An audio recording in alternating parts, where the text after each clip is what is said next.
they're going straight to Battlefield for game one with their classic characters, Snake and Robin. It's going to be interesting to see how this turns out here because already landing that first blow. Oh, wait.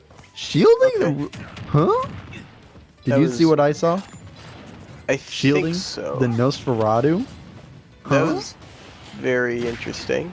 I think it was that the getup went a little bit delayed, and because of that, it missed the active frames of Nosferatu, but didn't miss it that time, as Shüan gets a solid heal and some damage in.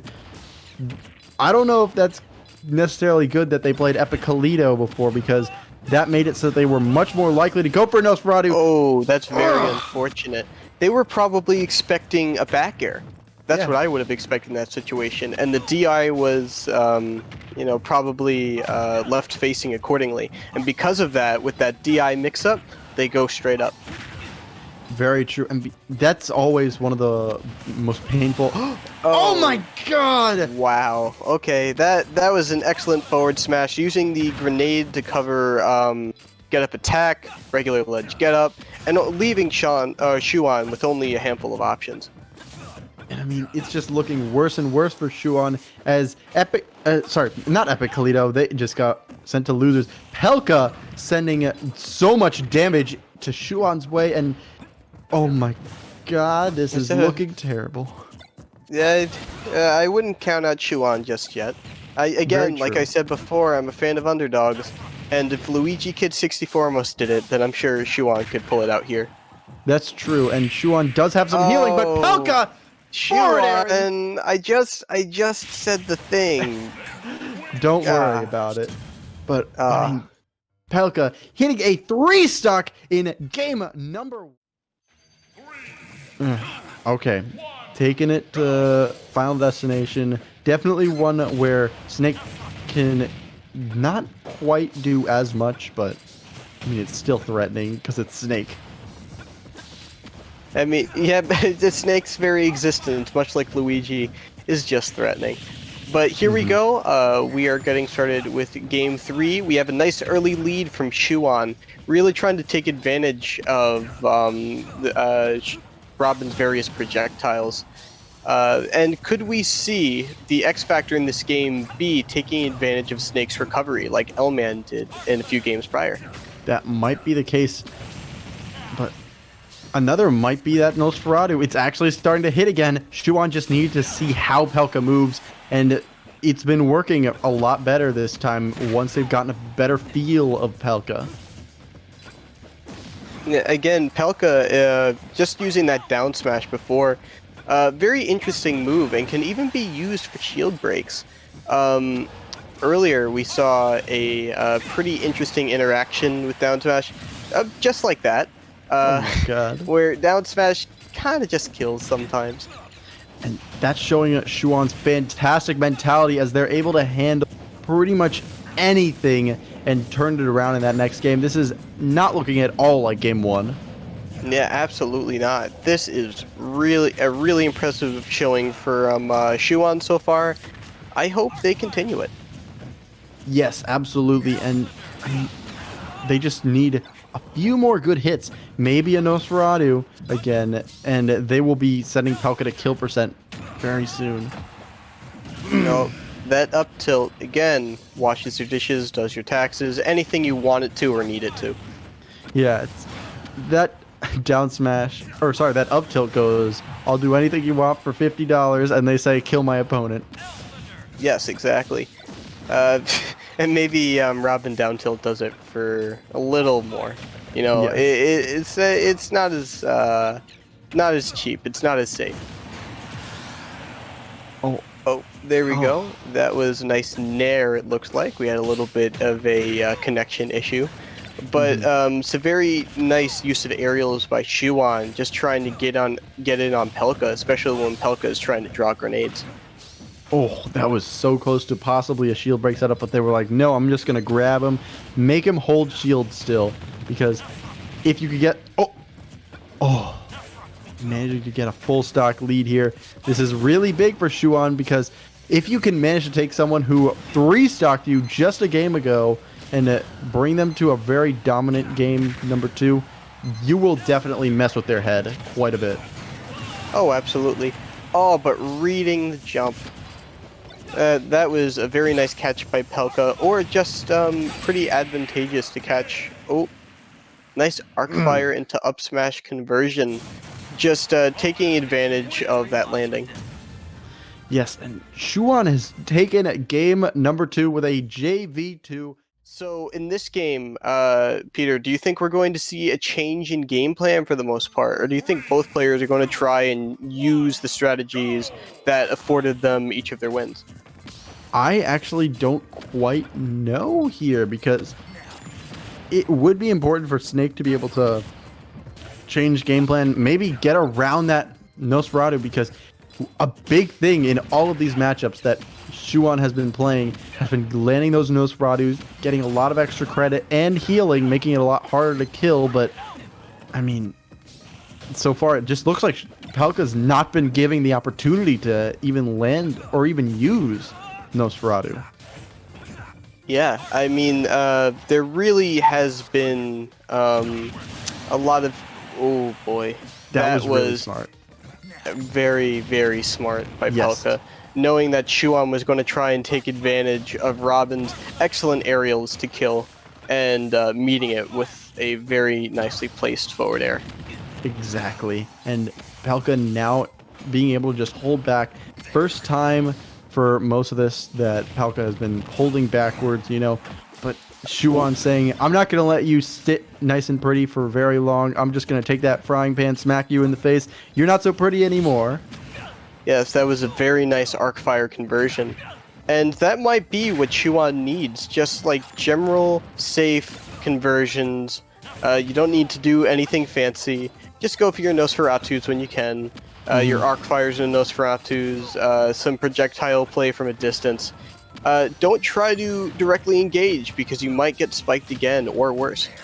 Yes, because Snake is one of those characters with very good normals, but even better specials, honestly, and it's just looking absolutely dangerous for Shüan as they're brought to 130 and now to their last stock in game number 3. This is so scary for Shüan, and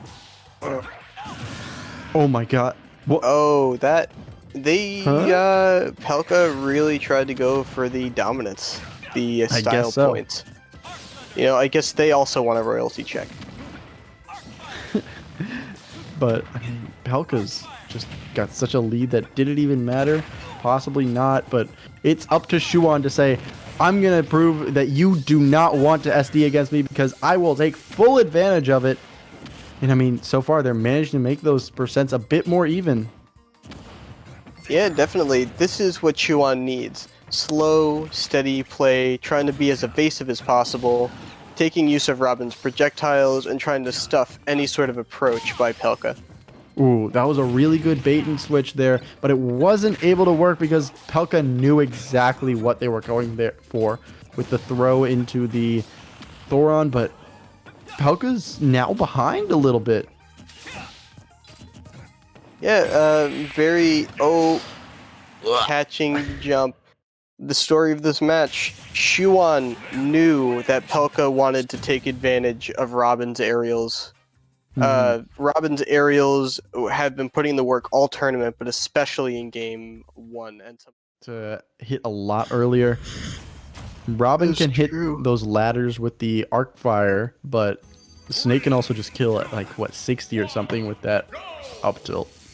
Yeah, honestly, I think out of either of these characters, this stage benefits Snake. Just the idea to or just the fact that Snake has so many moves that kill pretty early normally, but you have a smaller stage like Yoshi's, and you have the triplat, so you can just stick a C4 on there, and boom, that's a part of the stage that you can't use anymore. Oh my god, all these footstools from Pelca, just all of this dominant energy given off. Yeah, it really is impressive. One thing I will say that I'm not really sure about the Arcfire ladders like we've been seeing from Shüan is if they're able to do it on these slanted platforms. That's actually or true. Or these slanted floor. Yeah, that's a good point. I didn't think about that. Because that might mess up. Oh yeah, absolutely. And then also, just the ladders are nice and all, but there is nothing more consistent than Snake up tilt or Snake F tilt, or really All most of his reliable. normals. So Yeah. overall, I just have to say this is a Snake stage first and foremost. Yes, and oh my god, Yeah, see, landing there we go. all F tilt reliable. or up tilt coming into play. But that was a very nice clap back from Shüan. Saying it just because you took that first stock doesn't mean I'm going to let you take the lead here, as Shüan does have a small lead, not quite a considerable one yet though, but it's going to be increasing as time goes on. Yes. Okay, let's see. We have been seeing some excellent movement by Pelca. They really seem to be in their element here. This is really the first game where we've seen extensive use of B reverses with grenade, and even B reverse with C4. Could this be that Pelca is finally reaching their final form? This is they're at the level that they usually play at as a high level Snake player. Maybe they're being made to play serious this time. Very true. Shüan, at the very least, is able to put Pelca on the ropes. Yes.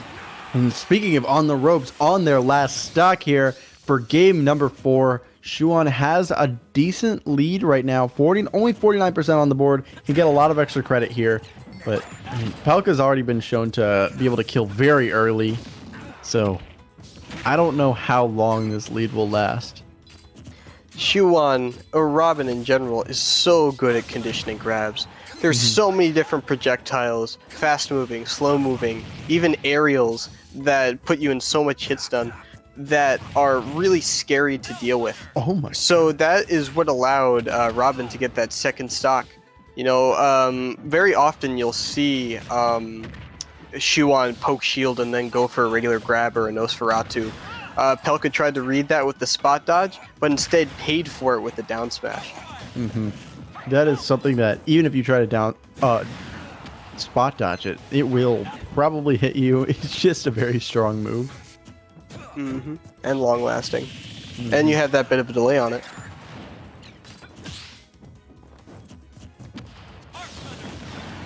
But right now, it looks like Pelca a bit more on the ropes right now at 113. Definitely looking tough as they're sent. Oh my god. This really is a 2-2 situation and winners. Man, this is some really exciting stuff. Diddy Kong, that is really cool. I'm a big fan of Diddy Play. Diddy Play is something I can talk about. Okay, let's go. So I really want to see, well, obviously Diddy is excellent at controlling space, very similar to Snake, right? And also their ledge trapping game is pretty insane as well. I would really be interested to see if Pelca is able to use some of Diddy's more advanced movement options, since they were able to do it with Snake, like pop gun cancels or just general ledge canceling with side B. And I mean, Pelca's already showing very strong right now just how good their Diddy is, because they're able to take a small lead at the moment. You know, not too crazy, but able to bring Shüan on their toes already at the start of this game. Yeah. Okay, let's see. As you can see, Diddy has some great acceleration when they want to, but it doesn't matter. Taking advantage of the banana, using it against them, and securing the bag, getting that kill. Man, and Pelca's starting to maybe regret going to Diddy because it's a full stock lead for Shüan here, and it's looking rough. Oh my god. If only that were 11 sword instead of the bronze sword. And 11 sword is back online, so that means that those dangerous aerials are back. It's going to be a little bit slower than bronze sword, but it's going to kill a lot earlier. It's definitely a worthwhile trade-off. Oh, and of course the down tilt into up smash confirm. Not being able to kill though. Oh my god, using their own banana against them. Oh. Oh, wow. That was an excellent parry of the sword, but it doesn't matter. Still caught with the fair. That's gotta hurt as Shüan brings Pelca to their last stock without even dropping one in this game number 5. And oh my god, has the Levin sword still, and Nosferatu brings it to even closer percents at the moment. It's so Ooh, dangerous. they went for the ladder.